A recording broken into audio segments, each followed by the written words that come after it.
materi tentang bulu tangkis, dasar-dasarnya, sejarah, pengertian, apa aja kata hukumnya, cara bermainnya, pelanggarannya, semuanya ada itu. Ya, pokoknya yang terkait dengan olahraga bulu tangkis. Sebelumnya, perkenalkan, nama saya Ahmad Nabidi, nomor absen 1. Saya Alim Farah Aulia, nomor absen 2. Saya Fadla Syariah Putra, nomor absen 8.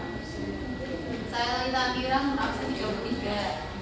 Kemudian kita akan menjelaskan posisi dari masing-masing kita di dalam presentasi sekarang. Ya. Saya sebagai pemateri. Kemudian saya Alin sebagai moderator. Kemudian saya Fadla Syariah Putri sebagai operator. Dan saya Lalita Akira sebagai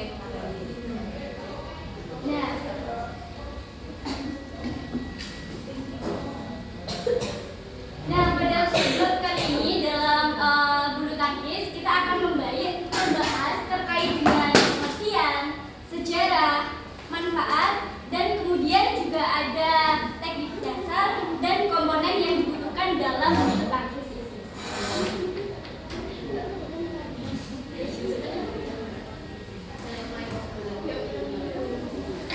Yang pertama, terdapat pengertian dari permainan bulu tangkis sendiri, di mana permainan bulu tangkis adalah salah satu olahraga yang dimainkan dengan raket dan shuttlecock, di mana pemain atau pasangan dapat memainkan permainan untuk memukul shuttlecock dengan tujuan untuk mendapatkan poin. Setiap satu game, satu permainan itu poin yang didapatkan harus mencapai angka 21 atau sampai 30, yang dimana tiap jeda antar poin itu terdapat dua poin. Permainan ini juga bisa dilakukan dalam 3 permainan jika setiap pemain mendapatkan game pertama dan game kedua. Ya, jadi tujuannya dari permainan bulu tangkis ini memang untuk mendapatkan poin dengan cara menjatuhkan shuttlecocknya di daerah lawan. Artinya di area yang di luar garis ya, yang masih dalam ranahnya lawan. Kemudian yang kedua ada sejarah dari bulu tangkis. Nah, teman-teman, bulu tangkis ini itu muncul pertama kali di negara Inggris. Di sini permainan bulu tangkis itu dimainkan pertama kali oleh anak-anak yang saat itu disebut dengan battledores atau shuttlecock, seperti cocknya itu. Nah, kemudian bulu tangkis ini populer sekitar tahun 1850-an. Nah, namun pertama kali nih permainan ini tuh dimainkan tidak menggunakan raket, teman-teman, tidak menggunakan raket, melainkan menggunakan tongkat ataupun dayung. Nah, di sini kemudian mulailah tuh bulu tangkis berkembang karena dirasa bulu tangkis itu permainan yang sangat seru. Berkembang di Asia seperti Jepang, Cina, berkembanglah menyebar kemana-mana. Nah, kemudian permainan ini itu sangat viral pada tahun 1860 dan bahasa Indonesia kita itu disebut dengan bulu tangkis. Kemudian tumbuhlah beberapa klub bulu tangkis yang terkait dengan permainan ini.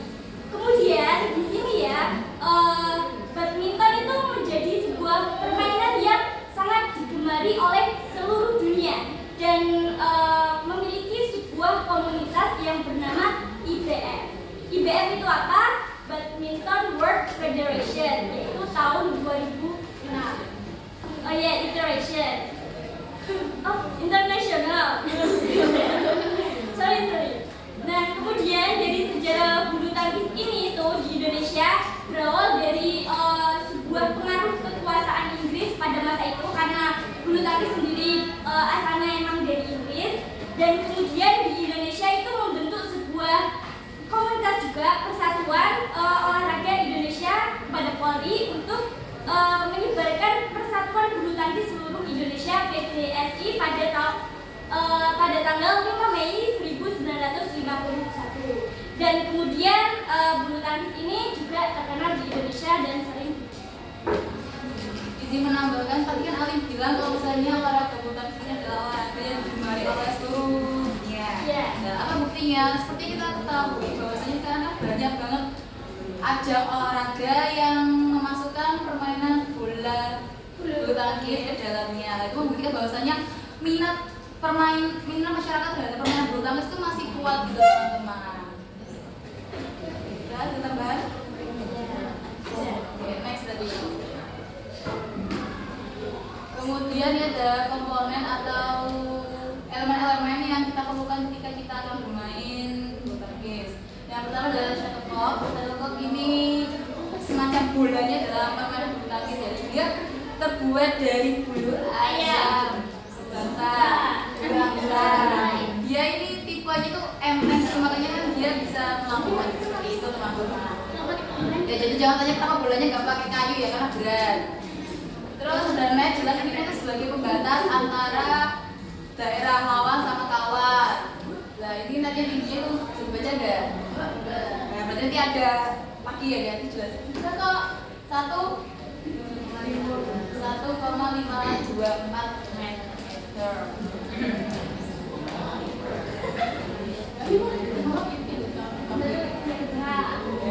Terus ini tingginya tiangnya ini 0,75 meter. Kalau misalnya itu apa sih lebar jaringnya ya. Kalau misalnya secara keseluruhan tiangnya itu 1,55 guys. Ya, selanjutnya ada shuttlecock udah, net sudah, raket. Nah, ini raket sebagai pemukul atau senjata kita untuk bermain bulu tangkis. Nah, sini saya akan menjelaskan raket yang benar dan raket yang kurang benar. Nah, ini saya punya 2 raket ya. Menurut kalian raket yang benar yang mana guys? Nih, biru. apa merah? Merah. Siapa yang biru? Kenapa biru? Alasan satu aja alasan.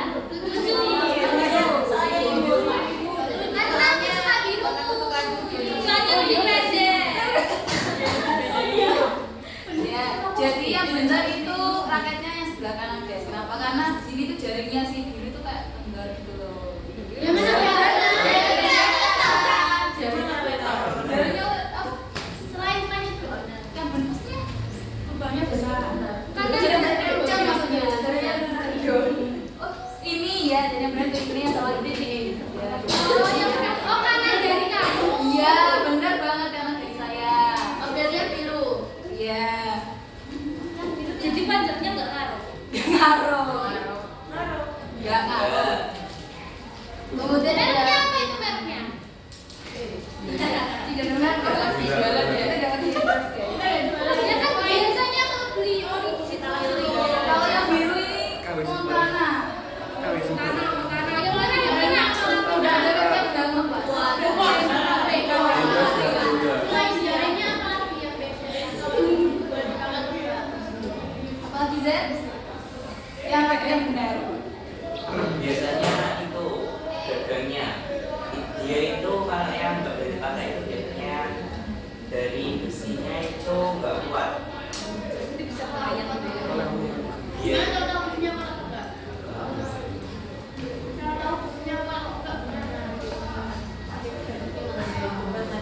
Gini bisa dilihat ini kalau masih sederhana ya bisa dilihat dari mereknya kan banyak yang bilang kalau misalnya ada harga ada kualitas. Nah, dari situ bisa dinilai, kamu bisa bandingin tuh raketnya harganya sekian dengan yang under kayak gimana ada. Nanti Alex coba beli ya, coba bandingin 2 raket tersebut. biasanya sih merek-merek terkenal itu raketnya juga bagus yang terbaik. Karena emang jual kualitas. Iya, biasanya kan dipakai-pakai juga sama Gifting. pemain-pemain ya.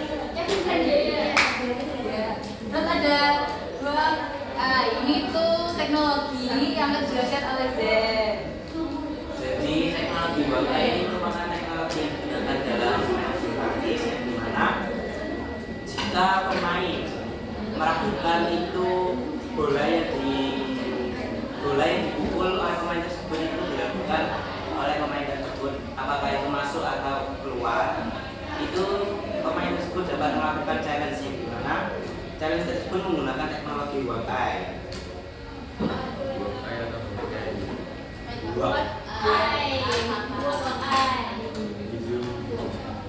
Lapangannya jujur tahu ada buat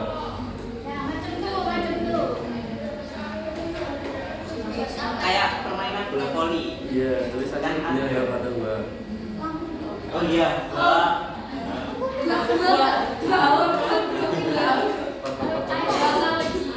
Oke, Gua. Jadi konsepnya itu sama kayak teknologi ini konsepnya sama kayak permainan bola voli yang dimana bisa kita challenge untuk apakah bola itu keluar atau masuk.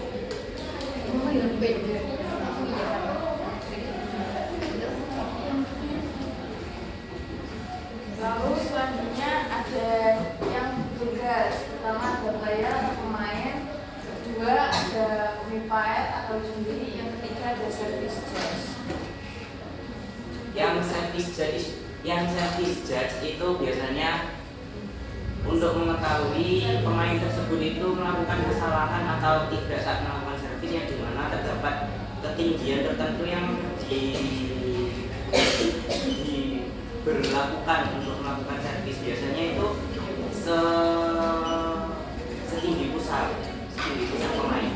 Ya, karena memang dari kata saya sendiri ada kelihatan ya, ada judge itu kan juri atau kayak komentator juga kalau misalnya di dalam berat. Sedangkan servis kan ya servis berarti juri atau komentator yang menilai servis secara khusus gitu loh, di luar wasit dan lain-lain. Kalau player ya jelas banget dia pemain. Kalau umpire atau Kalau umpire itu dia itu memimpin pertandingan antara dua pemain dan menentukan untuk memutuskan apakah itu bola, semisal bola itu masuk atau tidak untuk lawan atau masuk untuk pemain itu.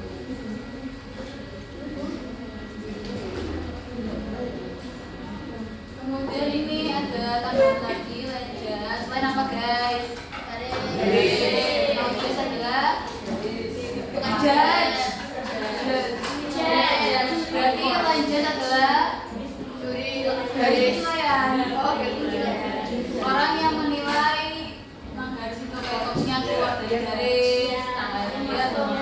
Karena jadi di badminton ini punya sisi masing-masing, ya dia struktur gitu. Ada yang memang fokusnya pada garis, ada yang memang fokusnya ke servisnya seperti itu. Menurut coach ya jelas banget. Apa ayo coach? Ini pelatih. Kalau paramedik, kesehatan. Ya, semacam PMR gitu ya kalau di sekolah. Ya, paramedik ini biasanya dia itu boleh masuk ke lapangan jika dipanggil oleh umpire. Misal kalau kan biasanya ada ya pemain yang melakukan meminta untuk medis untuk menjeda waktu, itu kan ada. Jadi keputusan untuk memanggil paramedik itu dari umpire-nya.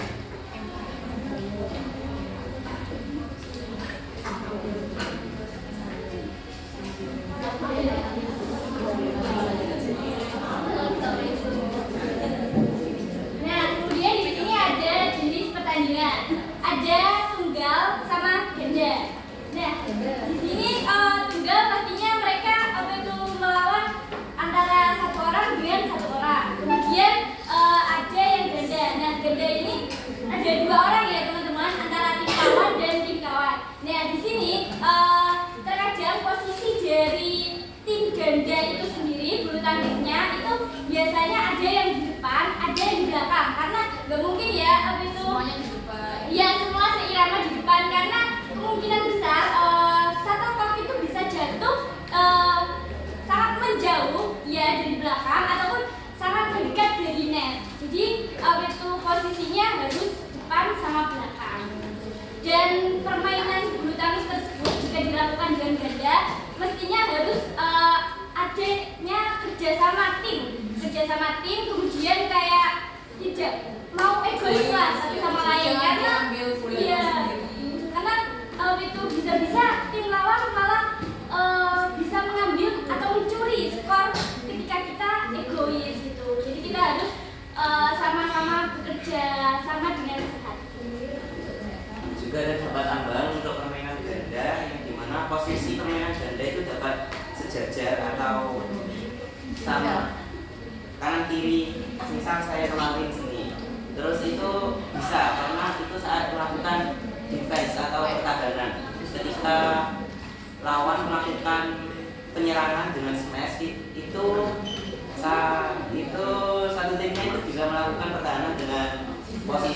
sejajar.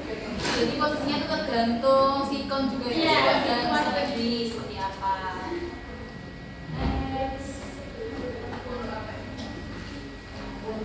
Lalu selanjutnya teknik dasar ada penggunaan raket juga bulan.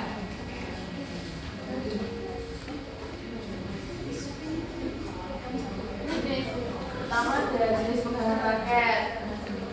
Pertama, tangan memegang handle raket dengan ibu jari dan telunjuk saling menempel, yaitu namanya gablak kasur. Ya, jadi gablak kasur ini berasal pegangannya itu berasal dari Amerika. Gablak kasur ini biasanya disebut dengan American grip. Ya betul sekali, karena memang asalnya dari Amerika. Jadi kita pengertiannya memegang handle raket dengan ibu jari dan telunjuk saling menempel. Ini teman-teman bisa lihat. Ini contoh dari gablak kasur. Kayak kita merebut kasur. Ya. Oh iya Mas Akal. Kemudian yang kedua ada forehand grip. Posisikan ibu jari dan telunjuk seperti sedang mengepal atau mengunci bagian dalam grip.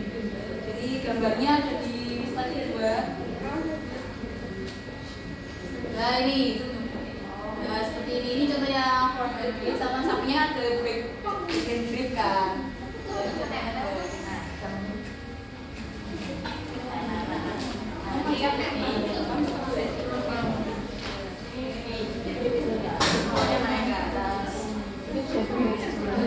Ya, ada yang bingung nggak dari posisinya ini? Neki, coba paham nggak kamu ini gambarnya seperti apa? Contohkan. Ya contohkan. Kita maju ke depan. Maju, Neki. Ini gimana? Ya, yang pertama forehand grip. Gimana tuh? Coba. V. Pokoknya ini harus seperti ini. Untuk Iya, tunjukkan ke kamera guys, tunjukkan ke kamera. Nah, ini adalah contoh dari forehand grip. Mau tidak saya backhand grip itu berarti ya, jempolnya naik. Ini. Nah. Lihat ke kamera, tunjukkan ke kamera. Ya, terima kasih Neti atas penjelasannya. Ya, kemudian kalau kombinasi kombinasi berarti kan gabungan antara forehand and backhand grip. Ini tergantung sikon juga sih. Maksudnya kalau misalnya dalam satu waktu bukunya yang forehand grip ya pakai forehand grip, kalau misalnya pakai backhand grip ya intinya itu senyamannya pemainnya. Iya.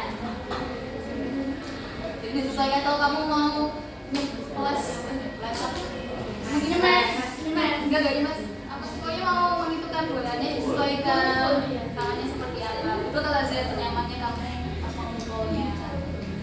Ya pokoknya tidak jauh dari aturan yang sudah ditentukan oleh ya permainan bulu tangkis ini. Dan yang paling penting dari megang raket adalah jangan terlalu maju di ininya ya, di besinya atau terlalu mundur karena juga bikin gak nyaman. Jadi tengah-tengah aja. Next.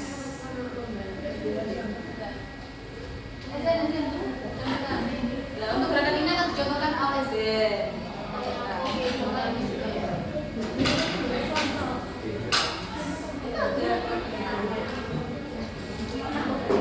Jadi yang pertama itu ada servisnya itu ada dua, servis backhand dengan servis forehand atau biasa disebut dengan servis pendek dan servis panjang.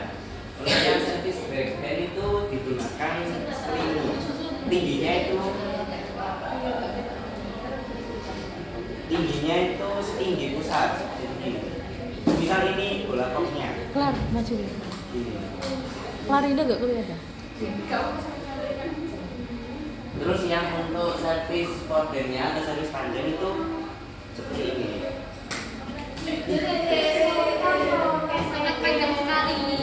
Ya, kalau kita bahasanya pokoknya yang sudah benar kuat gambarnya kan servis panjang.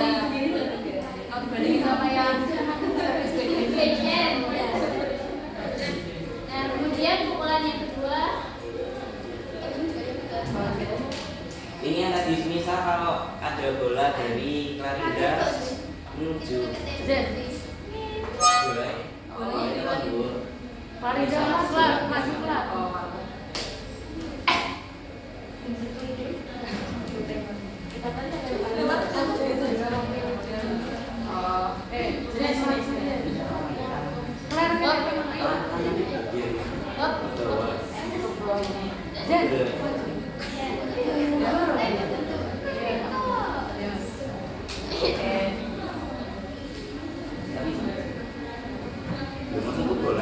Oh, sini. Ini tuh oh korden. Pokoknya satelitnya itu datang dari arah depan tubuh kita. Iya. Kalau dilihat dari arahnya kayak menukik gitu ya. Iya. Bisa ke belakangnya.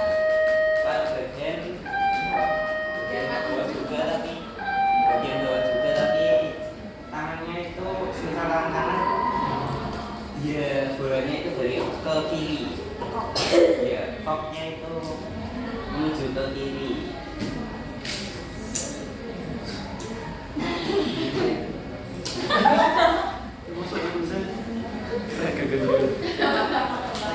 Gitu kan? Pokoknya si tangan itu membelakangi arah datangnya kok. Iya. Ya.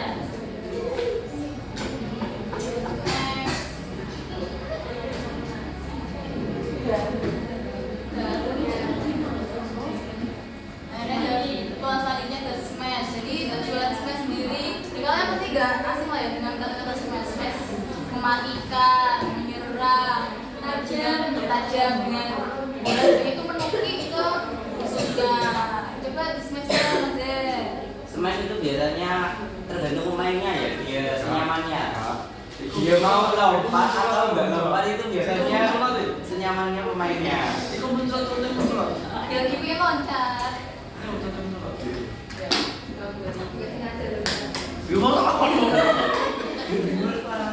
Racing jadi Ulang.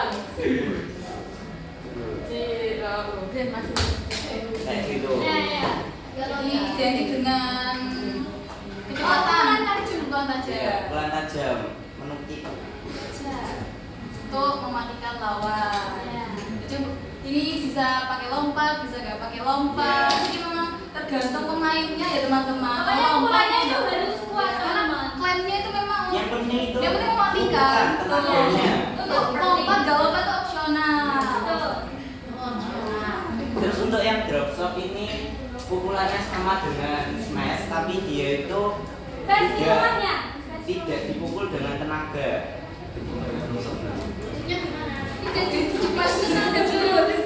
Dia kebalikannya jadi smash gitu. Iya. Kalau smash kan kuat banget Dibukulnya pukulannya itu dan kalau drop shot itu Pelan. Jadi bukan lemes ya Saya teman-teman. ini netnya. Dia itu jatuh ke bagian mendekati net. iya, karena koknya itu mungkin mendekati net.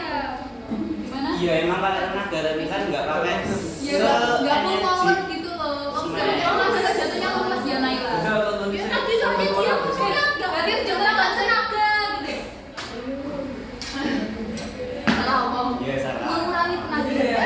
Kalau dari servis dari smash dibanding smash. Gitu. Lanjutkan lagi.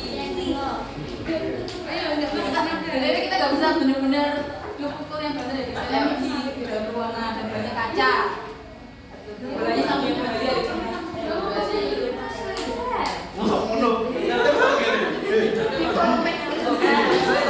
Kan itu aja deh kayaknya nggak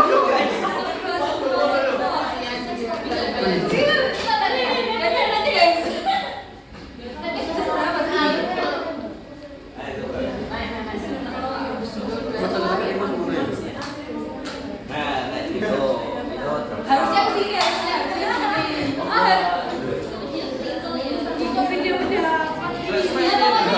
Drop shot itu arahnya tergantung pemainnya. Dia mau mengarahkan dekat dengan net juga gak apa-apa. Kalau semisal lawannya sudah melakukan abal-abal defense ini ya, semisal ini, dia itu bisa melakukan drop shotnya di sini. Di sini kan dia otomatis gak bisa gerak gitu. Kan sudah melakukan abal-abal untuk defense. Kalau dari gerakan-gerakan pukulannya ditanyakan enggak? Ya mungkin ada yang ditanyakan Masih bingung. Terus smash itu perlu lompat atau enggak? Terus bedanya smash sama drop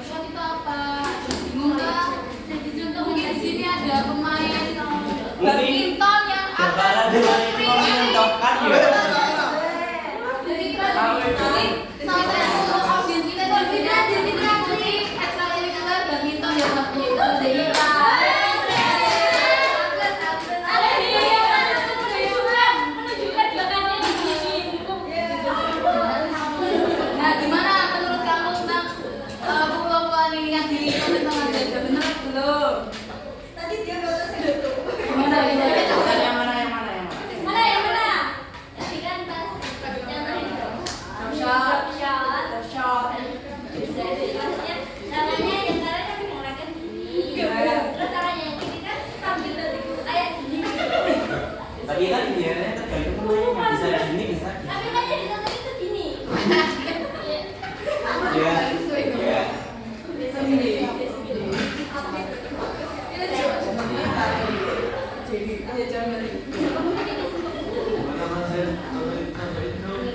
Oke next ya, selanjutnya. Jadi next ada clear or lab. Clear atau lock? Dia itu pukulannya menuju ke arah belakang lawan. Contohnya seperti ini. Menuju ke arah belakang tapi dia ke atas. Iya, melambung. Karena emang targetnya kan yang belakang ya, jadi harus tinggi.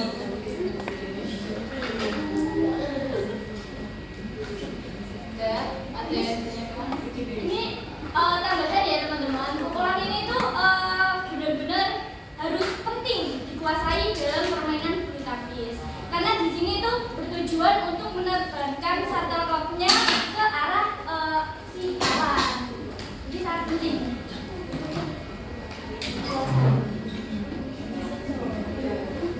udah ini. Pukulan berarti itu sama kayak yang servis. Coba. Servis Praktek.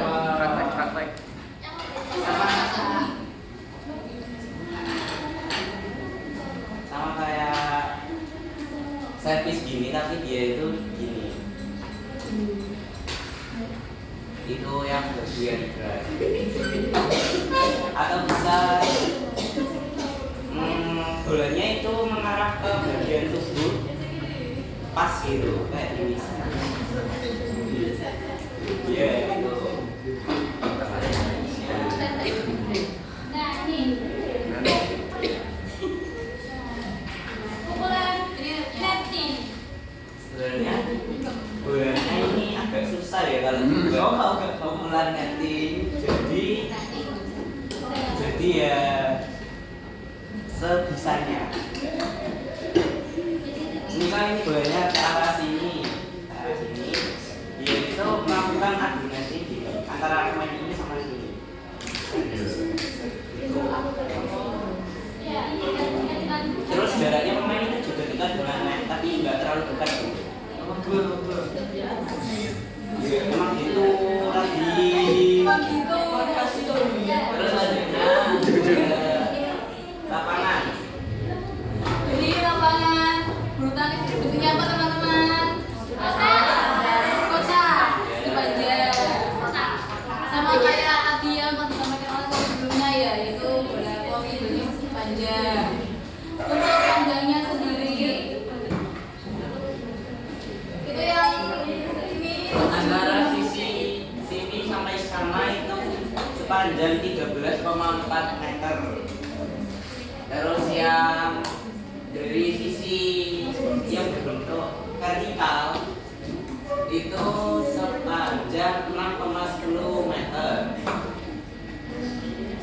Terus untuk yang bagian net yang tengah ini itu panjangnya 1.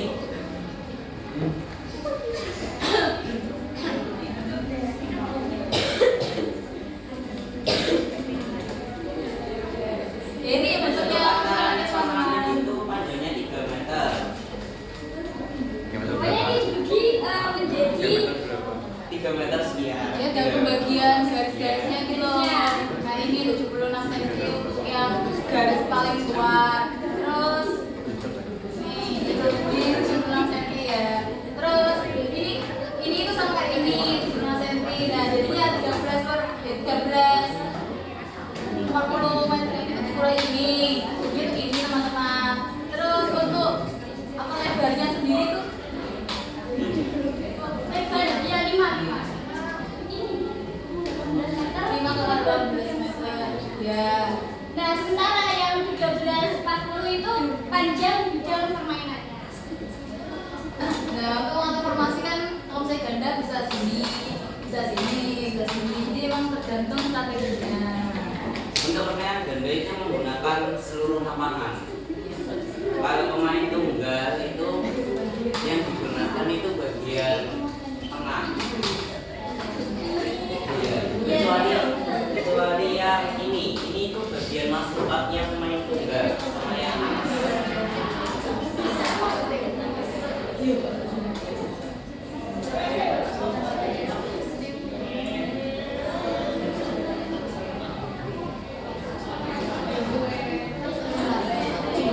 Lalu ada yang salah teknis.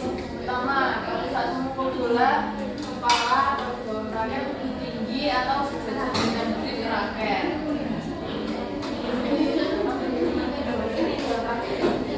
Terus, grip kedua dengan kepala atau bawah raket sisi ketiga. Jadi kalau yang tanya daun rak itu yang mana ya yang ini guys? Ini bawah Jaring, raket. jaring net apa sih? Benang, Jaring-jaring net. senarnya, Ya. Lalu jaring-jaring. senar. Lalu ketiga, posisi kaki menginjak garis tengah atau garis depan lapangan. Keempat, kaki kiri melakukan langkah. Kelima, kaki kanan melangkah sebelum kok dipukul.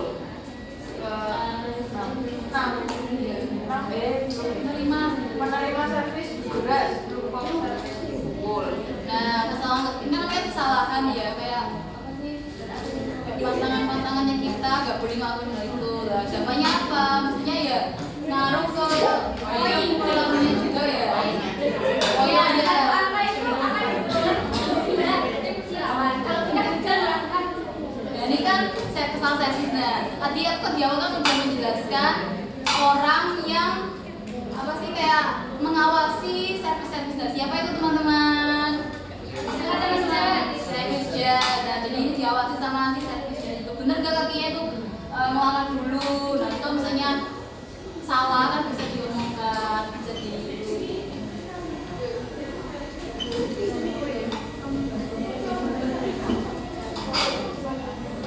Lalu kemudian ada aturan-aturan servis.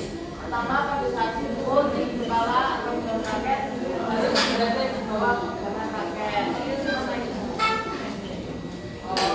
Kedua, posisi kop harus berada di bawah pinggang.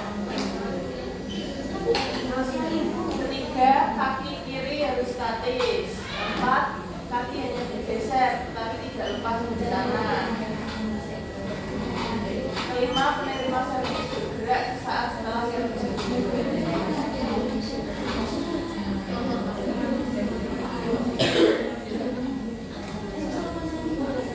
sebenarnya terdapat manfaat dari permainan bulu tangkis ini, yaitu meningkatkan kekuatan, salah satunya yaitu meningkatkan kekuatan jantung, meningkatkan stamina, memperkuat otot tulang, meningkatkan kelenturan dan ketangkasan tubuh, serta meredakan stres. Nah, untuk penjelasan lebih lengkapnya kekuatan jantung karena kita kan banyak bergerak gitu ya, jadi apa sih jadinya itu betul Makanya kayak bentuknya ya, itu kayak bisa di karena kan satu kayak gerak-gerak gitu kakinya. Arahnya kemana? Betul, kayak mau kita lari gitu kan juga menguatkan jantung. Lalu meningkatkan stamina jelas kalau misalnya kita rutin ya, kalau kita jadi sini itu ada buat konsisten dan habit itu bisa meningkatkan stamina. Terus memperkuat otot dan tulang. Otot yang mana? Karena buntung itu kita menggunakan tangan dan kaki. Jadi otot yang kuat itu adalah otot tangan, otot tangan dan otot tangan kaki dan tulang kaki tangan kaki. Kemudian meningkatkan kelenturan dan ketangkasan tubuh karena kalau misalnya badminton kan kita dilatih untuk geraknya cepat gitu ya. cepat juga. Kalau misalnya kita kayak nunggu ngeproses kayak ini aku pakai pukulan apa ya gitu kan ya kita juga perlu start ya start kalau enggak ya nih itu bolanya udah jatuh duluan.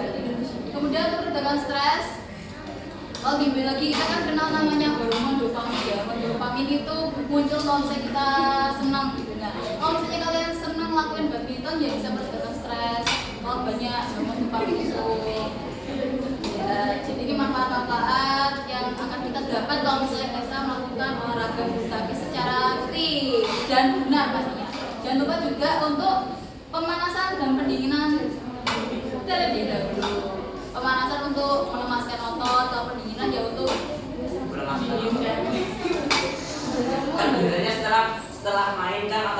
mungkin kan. gitu. Terus kan kita melakukan hubungan supaya ototnya bisa lemas lagi. Oh, sekali.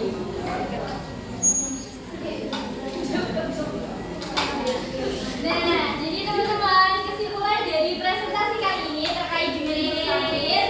Nah, bulu tangkis itu merupakan olahraga yang dimainkan dengan raket dan juga shuttlecock dan juga adanya juga ya.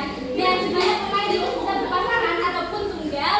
Dan di sini permainan ini tuh menuntut untuk memiliki sebuah kecepatan yang sangat tepat, ya, cepat dan tepat. Nah, di sini untuk manfaatnya dijelaskan tadi dapat meredakan stres dan sangat membantu untuk stamina kita agar terjaga. Nah, kemudian permainan bulu tangkis ini tentunya semoga kita gemari semuanya dan jangan lupa untuk menerapkan tadi dasar-dasar yang sudah kita jelaskan terkait dengan pukulan dan terkait dengan raket mana yang benar.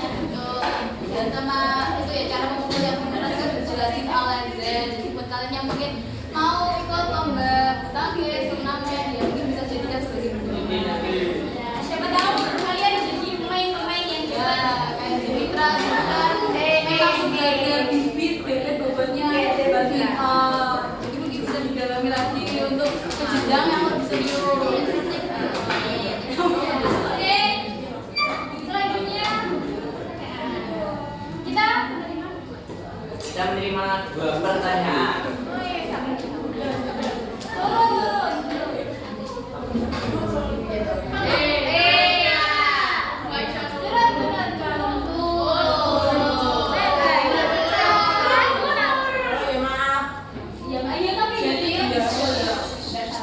Jadi di sini kita akan memilih 2 pertanyaan dari kalian. Jadi ada Yang mau bertanya Paula sama Nusa. dia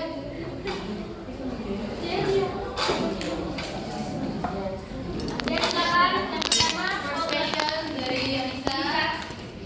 Tolong berdiri ya untuk menunjukkan bahwa kamu yang mendengar pertanyaan itu. Mau tanya tentang dalam konteks bagaimana pemain kidal dapat memanfaatkan kelemahan lawan yang lebih terbiasa menggunakan tangan kanan. Jelasnya jatuhnya pukulan itu dari tangan kanan sama tangan kiri kan beda. Nah, si pemain kidal itu bagaimana caranya dia memanfaatkan kelemahan lawannya yang tidak terbiasa dengan pukulan dengan arah tangan kiri. Terima kasih. Oh iya, saya Anissa Rahma dari absen 4 dari kelompok 1 basket. Next questionnya siapa? Paula. Oh berdiri. Assalamualaikum warahmatullahi wabarakatuh. Perkenalkan, nama saya Deva Oliva Terbina dari nomor absen 9 dari kelompok 4 atletik. Di sini saya akan bertanya. Kan tadi udah dijelasin yang soal smash itu kan.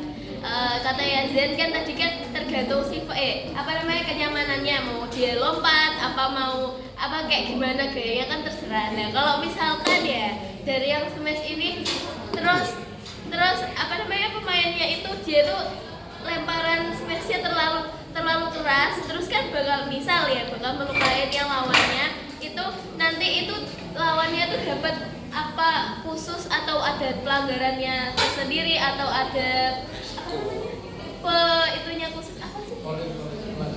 Iya, pelanggaran khusus atau ada apa? Bukan, ada perawatan khusus buat apa? Ya buat itunya pokoknya. Ya, paham kan? Terima kasih. Oke, baik, terima kasih. Itu tadi pertanyaan dari keduanya. Kemudian pertanyaan pertama akan dijawab oleh Vera. Jadi di sini saya akan menjawab pertanyaan Anissa. Izinkan saya mengulang pertanyaan Anissa ya. Dimana pemain tiga itu menyesuaikan jatuhnya bola kalau misalnya yang melempar bola. Enggak menyesuaikan, tapi gimana pemain lawan itu bisa terima bolanya dan gimana sih pemain kidal itu bisa manfaatin kelemahan si lawan buat terima bolanya gitu. Soalnya pemain lawan kan nggak biasa juga kalau terima bola dari jalurnya kiri. Oke, saya akan jawab ya itu ya. Jadi yang pertama adalah mungkin itu bisa dijadikan sebagai kelemahan kalau misalnya kita kan tidak semua orang punya tuh ya kayak berapa persen, mungkin bisa dijadikan kelemahan kayak kesempatan kesempatan poin plusnya dia seperti itu. Kemudian yang kedua si pemain yang nggak kidal itu ya itu kalau dapat bola dari yang kita gimana ya jadi teman-teman selain menggunakan tangan kita kan juga menggunakan kaki ya teman-teman. Kita nggak boleh tangan doang, kita gini aja. Nah kita punya kaki yang bisa bergerak statis kalau kayak geraknya itu pincang kanan kiri gitu loh ya. Nanti bisa disesuaikan dari situ. Kalau misalnya kayak misalnya kidal ya gini, terus boleh kesana kan si pemain ini bisa gerak ke sini buat menerima bolanya. Jadi bisa nyesuaiin arah datangnya bola gitu. Paham nggak? Kan nggak mungkin kalau misalnya kamu kidal kan bola itu langsung jurang, nggak mungkin dong. Mungkin kan masuk dalam lingkup lapangan gitu. Jadi masih bisa diatasi. Menjawab ada guru lain? Jawab. Kemudian pertanyaan kedua akan dijawab oleh Zed. Jadi saya akan menjawab pertanyaan offline. Adalah bertanya jika smash yang diarahkan ke lawan itu mengenai pemain dan pemain tersebut terluka. Nah itu biasanya tidak. Itu merupakan sebuah konsekuensi dari permainan bulu tangkis yang dimana dia itu harus tahu kalau dia terkena smash maka dia tidak akan mendapat apa-apa. Kalau misal dia kayak pertandingan kemarin itu ada dari pemain Jepang yang terkena smash, kena matanya, dia itu tidak mendapat apa-apa. Dia jadi permainan dilanjutkan atau tidak itu tergantung dari si pemain yang terkena smash tadi, apakah dia mau menghentikan atau tidak. Berarti nggak ada pelanggaran khusus dan nggak ada poin tambahan ya kalau misalnya. Poinnya juga tetap dapat yang lawan, yang smash. Ini kayak gak tahu apa-apa. Berarti kalau misalkan dia kan kayak dibikin bukan dia kena smash, berarti kan tapi poinnya dia tuh dia udah tetap aja Kayak berjalan normal. Poinnya dapat yang gimana?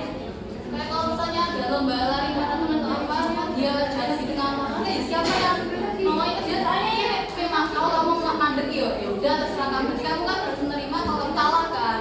Kalau misalnya kamu mau lanjut ya udah lanjut dengan keadaanmu yang seperti itu.